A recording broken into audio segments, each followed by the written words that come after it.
Today I'm going to demonstrate the Quake 2 SLI performance of a pair of Canopus Pure 3D 2s. These are driven by a Pentium 2 overdrive chip running at 333 MHz and are fed by a Matrox Millennium 2 with 8 MB of video RAM.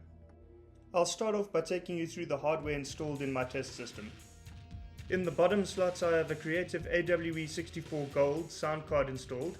This sound card is currently fitted with a SimCon Revival, which allows me to install an additional 32 MB of memory, allowing for the storage of MIDI wavetables. Next up I have a 3Com Etherlink 3 network card installed, giving the machine a 10 megabit Ethernet connection. In order to offer the system the best system drive performance possible, next up I have an ICP Ultra 160 SCSI RAID control card installed. This card has an additional 64 MB of write cache installed, which is PC 100 compliant. This card drives a pair of Hitachi Ultrastar 15K73s set up in a RAID 0 configuration to offer the best drive performance possible. Next comes the star of the show, a pair of Canopus Pure 3D 2s running in an SLI configuration. If you look between the cards, you can see the fans mounted on the tops of the cards. This is a special feature that these cards do have.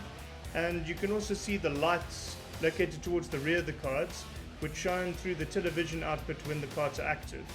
Another feature that these cards do feature, which is pretty cool, is the television output, which allows you to output their output to a television set rather than the computer monitor. Next up we have the VGA pass-through cable, which links the Voodoo2s to my 2D card.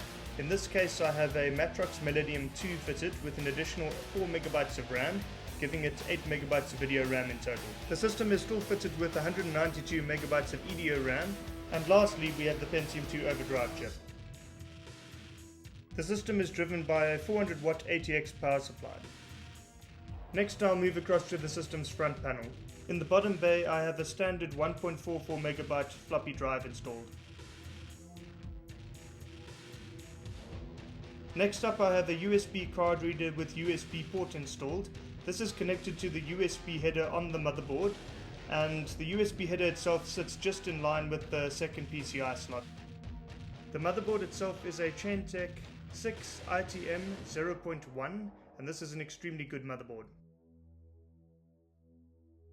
Next up I have an iOmega ZipDisk 100 installed. Next up I have a Samsung rewritable CD-ROM installed. And last but not least, there's a DVD-ROM installed. All of these drives are taking up both IDE channels as well as the floppy controller channel on the motherboard. Now that that's all done, let's fire the machine up. I'm going to get things started by showing you the Canopus Pure 3D 2 driver.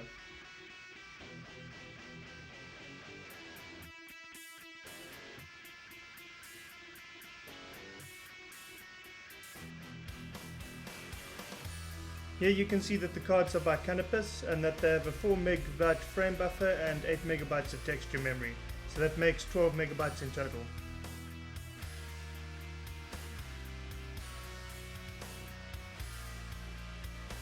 To show you that there are indeed two Pure 3D 2s installed in the machine, I'm going to take you through the System Device Manager and show you where they sit.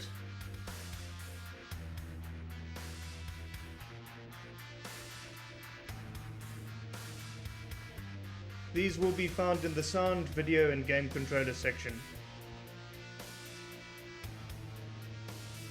And there you have them, two Pure 3D 2s.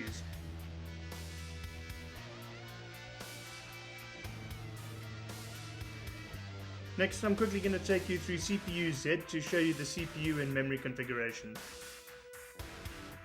Okay, so the system is fitted with a Pentium 2 overdrive running at 332 MHz with 512 KB of secondary cache. The system has 192 MB of EDO RAM installed with the following timings. Now on to Quake 2.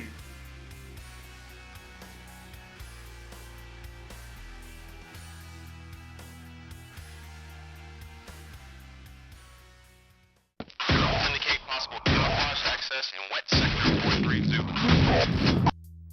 I'm going to quickly set up the time demo.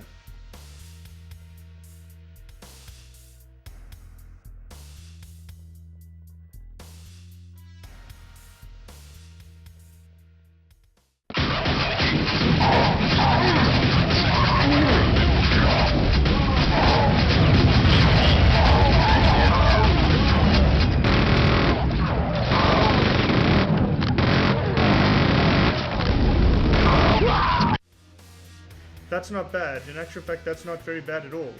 The Voodoo 5 that I had installed in this machine previously only managed to muster 53 frames a second, making it 23% faster.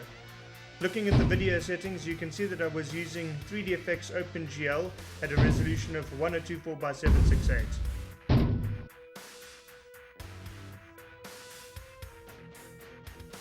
This brings us to the end of this demonstration. I hope you enjoyed the video and thanks very much for watching.